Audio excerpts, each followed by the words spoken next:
Hello, Anthony. We're at Hello. the same height today. I'm stood up. Yeah, sat down. I need an haircut. So do I. Is this the type of intro that you would like? No, can you do the intro today, please? Hello, everyone, and welcome to the PTMA podcast. You need to do a jingle, don't you? I'm going to get a jingle. Jingle's coming next week. Today we have no Sky again. 2 weeks on the bounce. The lazy little bastard is away again. This time doing another High Rocks. High Rocks wanker. Sky is a High Rocks wanker. There's the jingle. Use that as a jingle every time. Number one, how do you respond to a client who seems to be getting bad information from an osteo/physio when you know what they're being told is a bit off, but they really believe in what they're being told? Firstly, that's really difficult, isn't it? Yeah, it's a difficult situation. Just try to steer away from it, depends. I think, personally, you have to ask some questions to raise awareness of what it is that you think is not right. So, and if they're not getting it, maybe I would pull out some resource or education. Or I probably would ask to have the osteo or physio's number and just get on the phone and have a chat with them. Yeah, I would do that. I had the bonus back in the day, mate, to have the physio was in the gym. So you could constantly work with them. And that was a top part of the service. But yeah, I would do. I would just ring them. I would say, can I work with them collaboratively? Because I think that will only strengthen A, the relationship with your client, and B, probably get to the root of the issue a bit quicker. So I would probably go about it that way personally. What about you?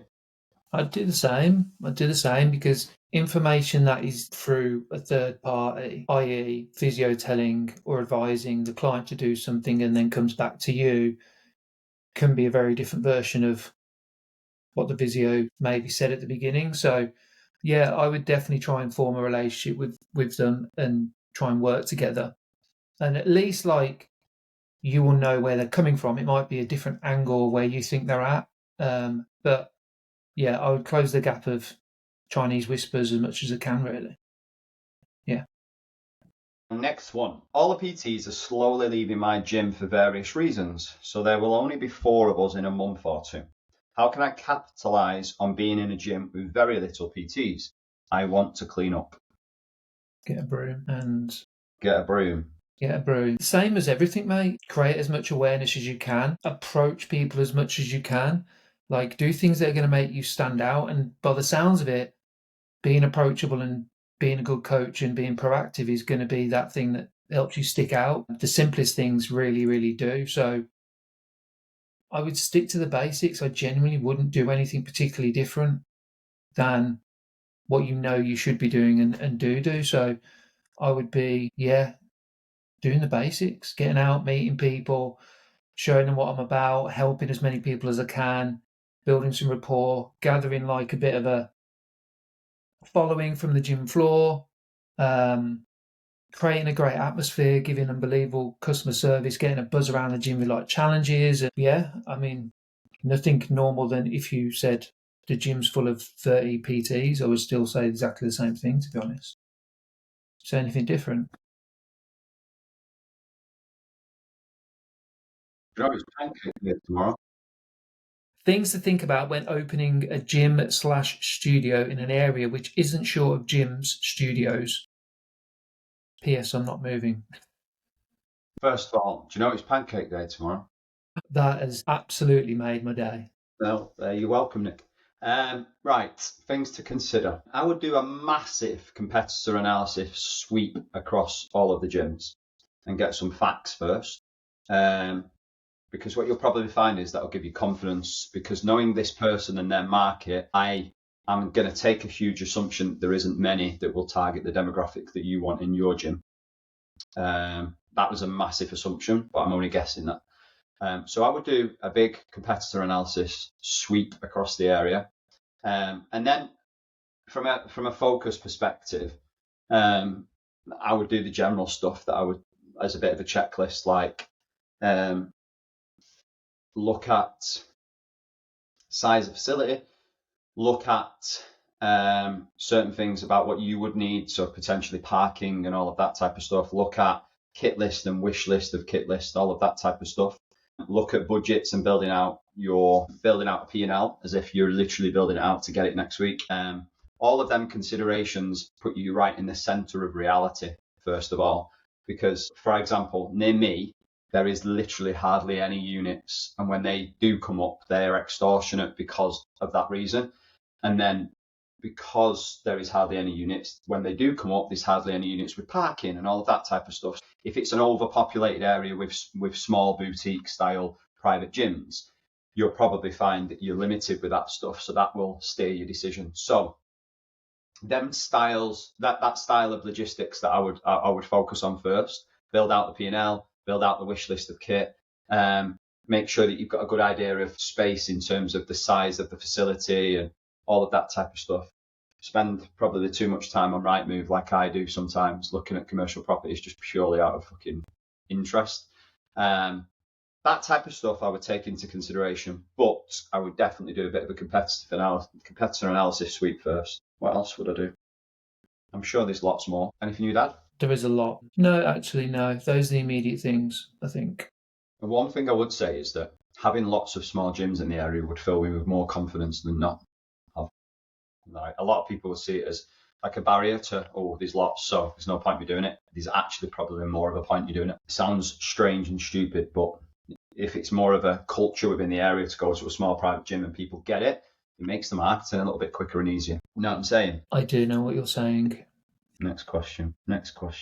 What do you think matters most for improving or boosting retention? First one is the results you deliver. The quality of the products you deliver has to come top. I think supporting that is the community you build within your members around you, whether it's a location or not. That's massive. I think it's interesting because we just write and talk about this is it tomorrow? No, anyway, before next is, so the product, the quality, the community you build around you, the purpose and the culture within that. I think people want to belong to something and connect with like-minded people, and the enjoyment, the fun, the challenge, all of those things will come down to your product and how you deliver it. I think being able to see the next steps and future pacing as well helps with retention. I really do think that. And what comes with building relationships, which is feeling heard, feeling seen, feeling like what? That was the loudest notification I've ever heard anyone Mate, ever have. it's tick tick going off today. Unless we need to go on Instagram Live in 15 minutes. Those are the top ones, I would say. I think if you add in like location, I do think quality of kit, I do think the way it looks, the way it feels, the cleanliness, I do think that all that matters massively, because it is a reflection of you and etc. But those things are at the top of the list, I would say. Anything you would put at the top of the list that isn't already stated? I'm going to be really honest with you, right? I didn't listen. Next question. Okay. How can you start conversations with people? What? No, it's not. Sam's is next. No, it's not. It's not. Well, Amy's next. right, go on then. You fucking pipe down there, right? How can you start conversations with people through social media? The same way you would start a conversation with someone in a gym, in my opinion. So, like, follow the people that you are trying to attract in your audience and take an interest into what they're doing on a day-to-day basis, whether it's something that they post, whether it's some stories that you put up or anything like that. Like, honestly, I fall for this all of the time in the best way possible. Like, I'll put videos up of my lads scoring goals or at being at football and all of that, and you'll get football coaches like clapping, sending me a message saying he's flying, mate, isn't he? And then I'll get an invite to a camp that they're doing, and then I'm booking him on. Like, so you can create conversations by just building relationships quite easy in a very authentic, general, natural way.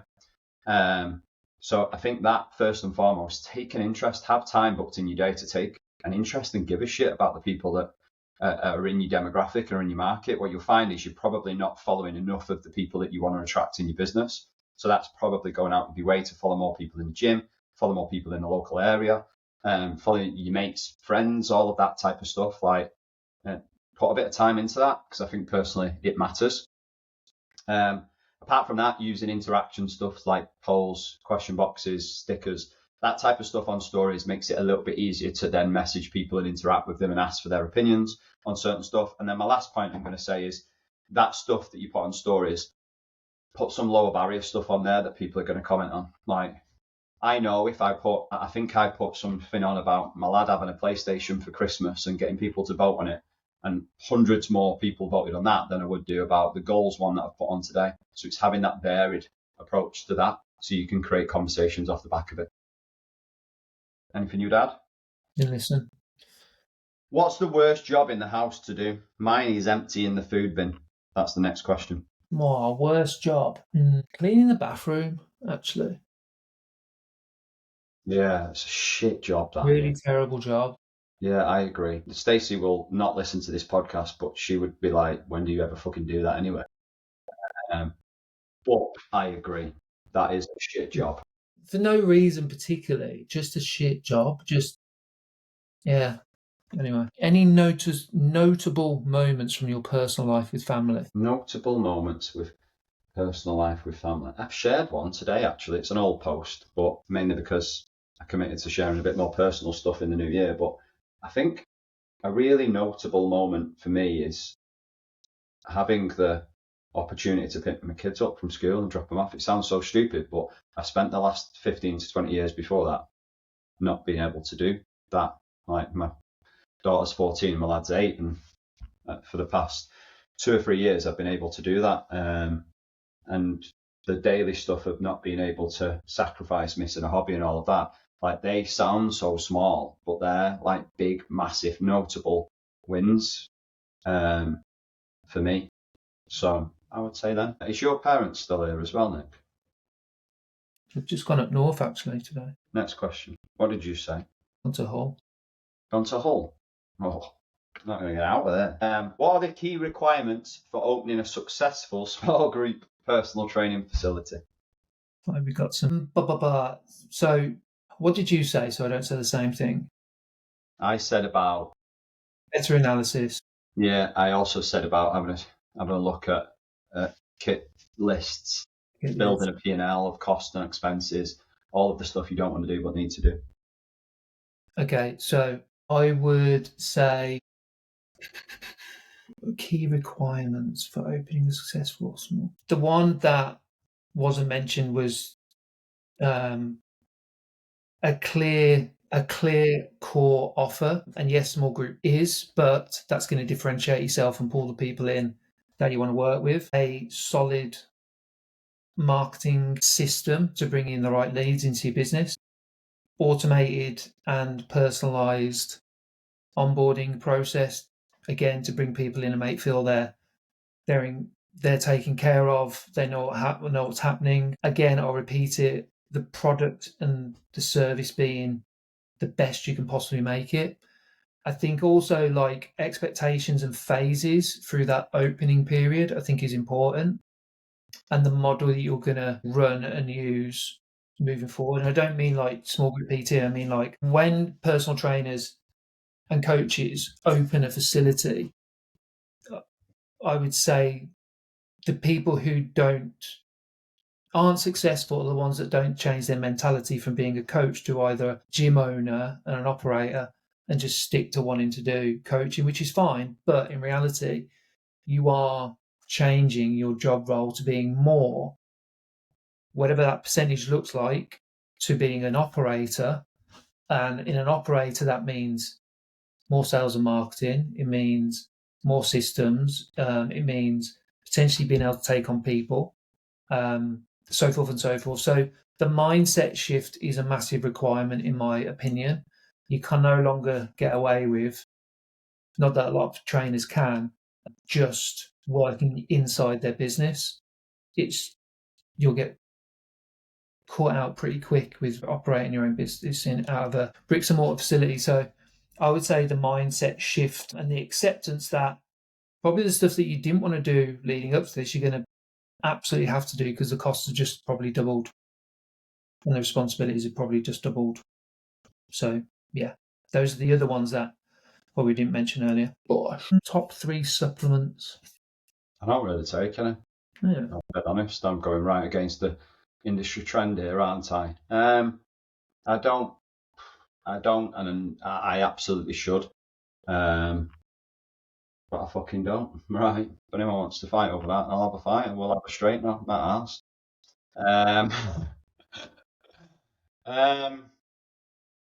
We just have to do the standard. What do you take actually? Because you're a concoction of fucking. You are a human walking fucking supplement, Nick. So what do you take? I take creatine. I take vitamin D and K1. I take omega-3, and let's say they're the most. They'll happen every day regardless.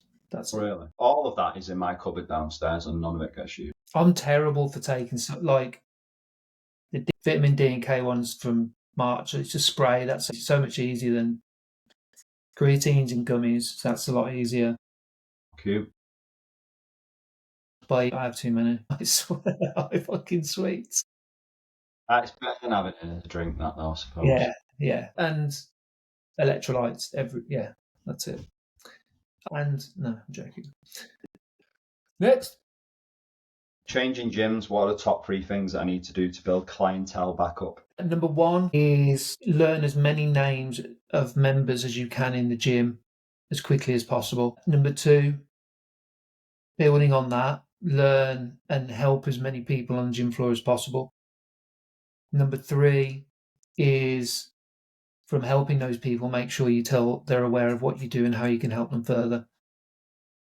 Those are the top 3 things that you are doing, I know, and that you need to do.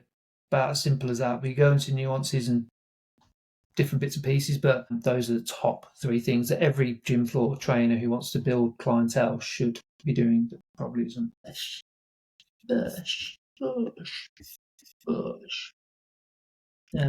Sorry, my page is loading. Tips for filling spaces in a paid challenge. Try to think of the steps best for you to able to take away and use it. So get clear on the key dates that you're working towards, because it keeps you accountable. I think that's really important to pushing things. I would definitely have some type of pre-reg priority list, early bird style offer, because I think it helps you and increases urgency. It can set the tone in regards to understanding where the awareness and the attention are and the interest is at, to be fair. So I would say that I would plug that in. I would get mega clear on your first 2 weeks of dialing up the awareness and interest. So a lot of let's say for argument's sake, you're going after your current followers, which would make sense, and your email list. Then I would focus my type of content on engagement-based work to increase the level of engagement I'm getting back from the audience. So my content will be based around that. I would be heavy on planting the seed and letting people see behind the scenes as you're building it. I think it's really important for people to get excited for it. So you're going, for argument's sake, these are the outcomes that it's going to help people achieve, and this is how I'm building it. This is a resource that's going to help you. These are the pain points that people currently have who need some support with, and these are the features that are going to really start to support people with that. So letting people see behind the scenes as you plant the seed and build it, for people to understand it and for people to get it and realize what's different about it. What else from a tips perspective? I think no matter the cost, I know the cost of this person, so it's quite hard not to be biased with what I'm about to say, but no matter the cost, right? I think that a lot of coaches, when they put a low barrier price challenge in place, they think, well, it's cheap, so everyone will come for it. They fucking won't. You need to raise a huge level of awareness and attention. So if you're using the gym floor for it as well, you've got to get out now and raise that awareness and attention on you and who you are as a person and personality, for people to take interest in you. And therefore you'll be able to back that up with, I'm doing a priority list for this thing, or I'm doing whatever. So yeah, they'd be my tips. Be really clear on your key dates, have a thorough plan, make sure that you engage the audience that you already have, because they're there for a reason, and then be relentless in them areas. Anything you'd add? I think I answered that same question for for that person last week. And do you know what does my head in, Nick? People who ask the same questions over 2 weeks and don't listen to the fucking podcast. Right, come on. Calm down, you'll have your tea in a minute, all right? 15 minutes. I'll have me tea. Dinner, lunch, breakfast, food, whatever. I haven't Next trained question. today. The issue is today that I haven't trained. That's my issue. Do you have any websites or studies about peptides? I've been asked by my clients, both in massage and PT, about peptides. Nick? I would go to, if you have to research, I would go to somewhere called pubmed.com for research. I'll ask Sky to give you a shout if she's got any direct ones. You can't advise something on something you don't know about or you're not sure if it's within your remit or not to. I think you should be educated on it because I think it's going to be. This was a question a few weeks ago, wasn't it? Was it? Similar, yeah. You should be educated on it because I think it's going to come up more. Whether you're in the, if you're not educated on it, you can't say yes or no or advise against or for it. So you can put your opinion across, but that's based on zero if you don't know. So pubmed.com for research articles. There you go. Next question. What's the best way to get someone who you've been speaking with regularly in for a consultation? Make sure that they're on your email list and make sure that your email list is having a direct call to action on it. As first and foremost. And then I would send a message. I would just go and send a message to them directly and just say, just letting you know, I've currently got an opportunity to work with me. And off the back of conversations, I think you would be a really good fit. I'm not sure if it's the right time for you at this moment in time, but if you want to have a chat to go through goals and a bit of a plan and see if it is the right time, or maybe if not now in the future, then I'm giving opportunities to people who have helped out quite a bit recently. I'd just reach out in a direct way. I don't think I'd overthink that too much. I know it's easy to overthink it, but if you feel like you've helped someone out quite a bit, then I would offer a way for them to come into you. Any thoughts on that, Nicholas? No, I was going to say, I think if you're thinking about this person specifically, then I think you've probably maybe just not asked in a roundabout way. So, no, I'd agree with you. Should the amount you earn financially increase each year? I think, should it?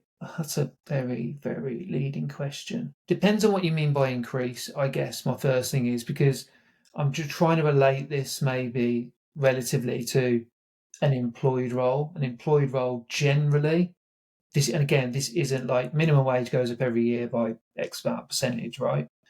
And you'll probably get a 1 to 2, maybe even 3% average pay rise a year with inflation. So personally, I would say that being a minimum, but as you're in control of and you have massive amount of influence over what you can potentially earn, I think that is a question you need to answer for yourself, because we could sit here and go, yes, it should, but by how much? Because, do you know what I mean?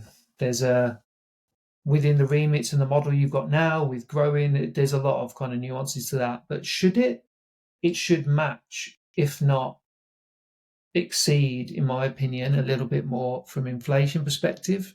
Have you got the opportunity for it to? Yeah, 100%, because you're not bound by contracts or someone else dictating what you get paid, right? So, yeah, that's my thoughts on that. And one more thing, actually. Also, I think massively depends on where you want the business to be. Yeah, you might take the same wage for a few years or whatnot to enable you to grow significantly after that. There's lots of nuances to it. What's your thoughts, Anthony Park? Who wouldn't want to grow in revenue year on year? Of course, yeah. What? Of course. Should it? I think you should aim to, but I think there has to be some realities to that sometimes that people don't consider and offset. So for argument's sake, I'll fucking use me as an example here, Nick. I think for 1 or 2 years, probably 2 years, I took the same wage because the purpose of that was to take time back and gradually go from 10, 12-hour days and get them down to 8 whilst running a couple of businesses, which felt like an impossible task at points, but then there has to be some give and take. So my reality is that am I happy with just having a slight incremental increase or staying the same for a couple of years whilst I'm getting all of these hours back? Well, I absolutely was. So I think the reality is it depends on your situation, but who wouldn't want to grow more in financially every year? We absolutely all do. So we should, in my opinion, I would try and my best to aim to do that. Also, it's contextual as well, isn't it? Massively. Like if you said, and this brings me back to all the bullshit online about, not the bullshit, but just the false kind of narratives online creates and portrays. If you were to if you're in an employed role and you had a pay rise of 10 grand in a year, it just wouldn't happen, would it? No, unless you're going into Like from from middle management to senior management. But it's significant, that is. It's, and I think just, yes, there's a ridiculous amount of opportunity, but also, it's there's a lot of people in the academy now who are like early mid 20s doing 40 to 60 grand a year. 40 to 60 grand a year, mid 20s, like that's, and if you think of like the average salary across the UK, it's nowhere near that. I think just yeah. I always use that as a realistic expectation of going, especially when we did the year and year stuff and there was like a 10 grand. And I was like, you look at that, listen, Pure Gym paid well, as you stepped up, didn't they? To be fair to them. So as you stepped up and we went from regional to national, that was like a big jump, right? But it still isn't what some of these are fucking doing. Do you know what I mean? So I think sometimes people take it for granted in regards to going, you wouldn't get that in an employed role. And I understand people will think, well, that's a low barrier to set. Well, I don't think it is actually, because if you've got security, consistency, and you're stepping up incrementally every single year in revenue, and you can control your own hours, you don't have to report into anyone. Fucking hell, you're living the dream. Like, how to manage expectations when launching a new product. my first thing I would do is look at the time that I have available in order to dedicate to it. And then therefore what I expect I can squeeze out myself in that time. The reason why I'd go there first because that's reality, right? That is reality. Like I launched something fairly new over the past kind of year or two, but I only have about 2 hours a week. So in reality, I can't expect much fucking back from it, right? So I think sometimes we have to have the reality of going, this is my time available. These are all of the things that in a blue sky thinking, this is where I want it to be. These are all of the tasks that I need to do to get it to where I want to be. Does that fit? Right? I know it sounds really simple because it's not that simple, but do all of them things fit? Right. I could probably get to that expectation then, this return. This is what I would expect. Now, clearly the facts going off like previous marketing campaigns help. So if you've got a previous marketing campaign where you've gone, I dedicated 10 hours a week to this for 4 weeks, so 40 hours. As a byproduct, I got 120 leads, I got 10 consultations, and I got 5 signups. Right, well, actually, from that input, that's fairly transferable to what I'm about to do now. So that I would definitely go off facts, and I would look at the time and resources I have available. And knowing yourself, like what can you squeeze out of yourself in them times? Like how accountable are you going to be to do the work in them times? I think if you don't do that, it's very hard to set expectations. I think too many coaches just go, I want a new product or service because it fits me, and I'm going to try and wedge that into somewhere.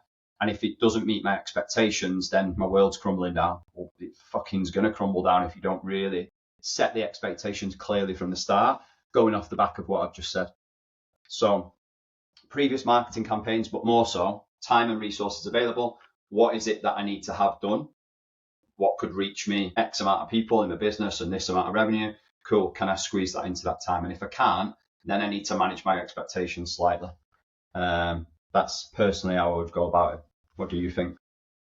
I'd agree with all those. I would also take the way I'd also manage expectations is treating it like, for example, if you were to jump on let's say, okay, let's take, you want to do a competition in 6 months, right? And you had a brand new program that you were going to do to get you there. What are your expectations on that?